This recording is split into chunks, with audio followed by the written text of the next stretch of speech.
Welcome to Geological Shop Talk.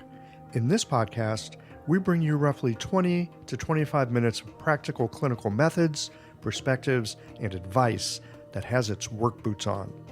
Listen in for clinical gems that you can begin to investigate the next time that you walk into clinic. Additionally, visit the show notes page for supporting materials from this week's guest on Shop Talk. All right, friends, roll up your sleeves. Let's get to work.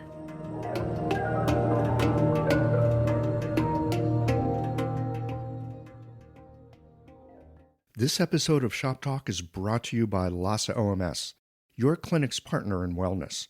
Later in the show, listen for a special offer from Lhasa to help you with all the transitions your patients face. The information shared on this podcast is for educational purposes only and is not intended as medical advice.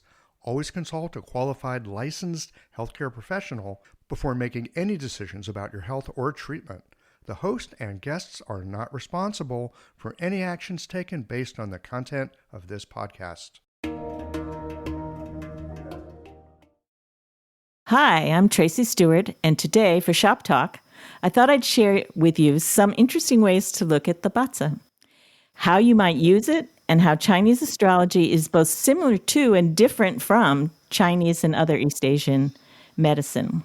So I want to talk about putting the Bazi into context. So the context is called the 5 arts. Medicine is one of the 5 arts, and that's acupuncture and herbology and diet, actually, even though we don't prescribe diets. Another one is called mountain, and this is how man is with nature. So this is meditation and martial arts.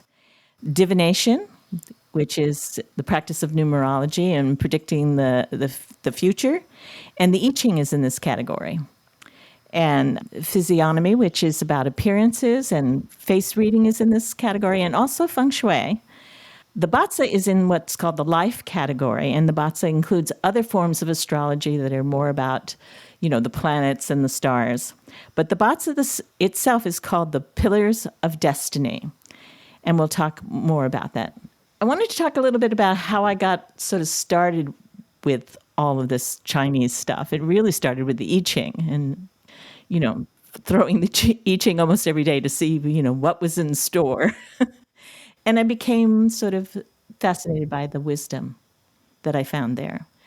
And when I learned about the Bazi, it was similar to that, reading about the animals on placemats in Chinese restaurants. But it became much deeper than that. So I want to talk more about the Bazi and how you might use it, even if you don't want to use it for what I do, which is, prescribing diets for people. The Bazi itself can be used in a lot of different ways. And one of them is in determining the Harari point. I know 5-element people use the Harari point all the time. This is when you treat the earth point on an earth meridian during the earth season, at the earth time of the day. So it gives it sort of extra potency. But what I found is that I didn't really know when the seasons were. I had no idea until I learned about the Bazi. For instance, by the time this is recorded, we will be in the season of the goat. It's July. After July 7th, we'll be in goat. And goat is hot, dry summer earth. So if you're just thinking like most people do, July is summer, you might do the Harari of fire at that time of year. Well, it's not fire time, it's earth time. So it's important to really get that right. And the only way to get that right is to read the Bazi. When I first started learning about it, I was surprised by the seasons, because the seasons don't start, summer does not start at the summer solstice in the Chinese calendar. That's the middle of the summer. Because it's not about the temperature, it's about the movement of qi. Yeah, so just realizing how I had not gotten this right, and I started studying what this was about. Most of all, you have to remember that the Bazi is a calendar. That is what it is, fundamentally.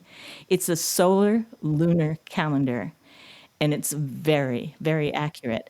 So this does not start like the Chinese lunar calendar, where it starts in the spring sometime, January, February, it changes all the time.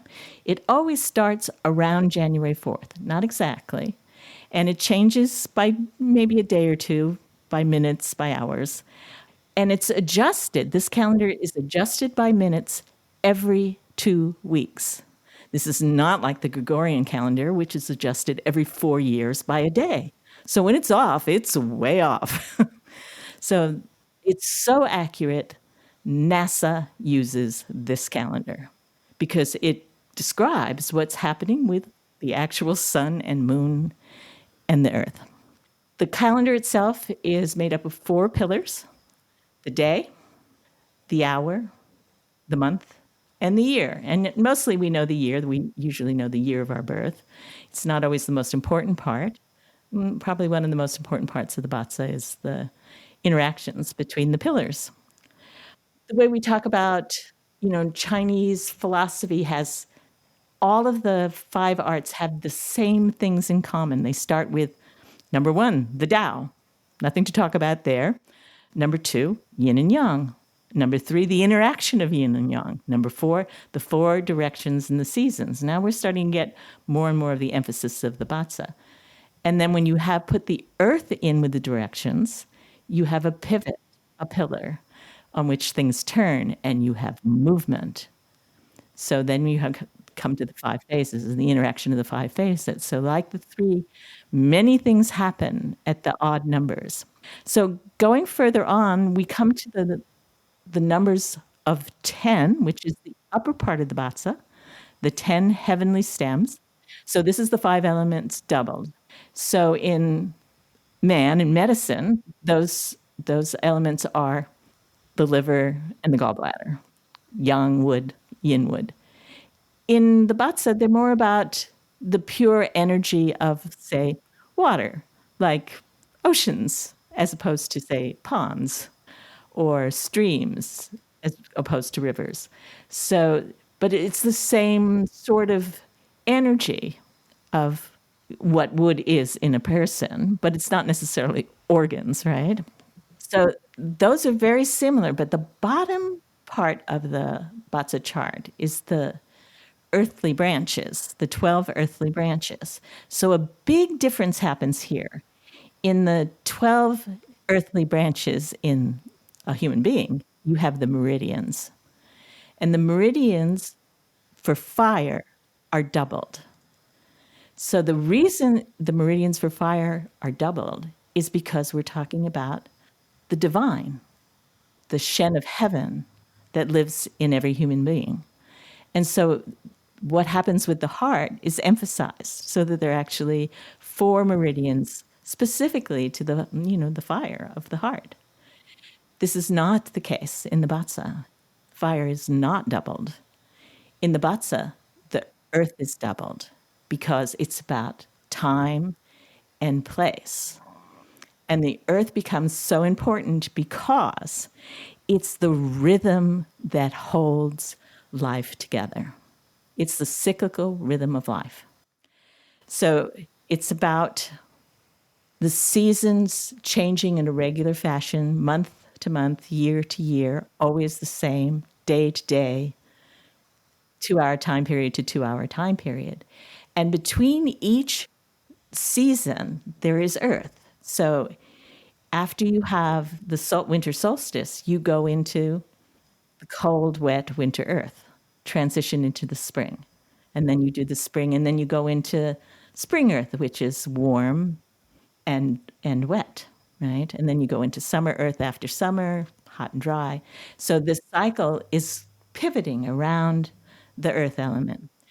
So one of the things I'd like to sort of share with people, that information that I've kind of garnered about the seasons, is people often say, oh, I feel like it's autumn today. It's hotter than Hades, and I just feel like it's autumn for some reason. And you look up the Batsa and you go, yeah, it's autumn, right? But it's still hot.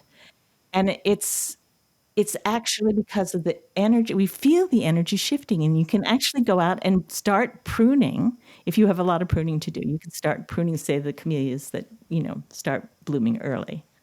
You can also do things like after the holidays, we have this tradition of setting New Year's resolutions. Well, we come into Earth after the holidays, cold, wet winter Earth.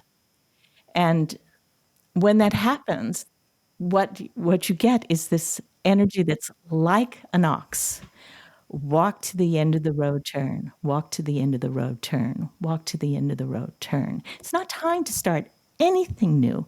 Stick with your ruts, for heaven's sakes. It's winter. You have to survive. And we as people didn't have food often at those times of year. Nothing is growing. You just hunker down. Don't start anything new. Forget New Year's resolutions. When you come to February, you're going to want to just let go of things and change things. You just won't be able to help yourself.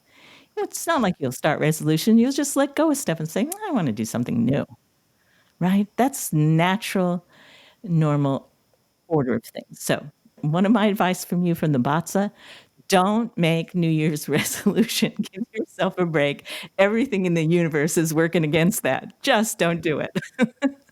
I know that there's a lot that could be learned from the Batza way beyond that, but it's useful for so many things in life, from how we do acupuncture to how we garden and to how we beat ourselves up about doing things that we shouldn't be doing anyway. So don't do it.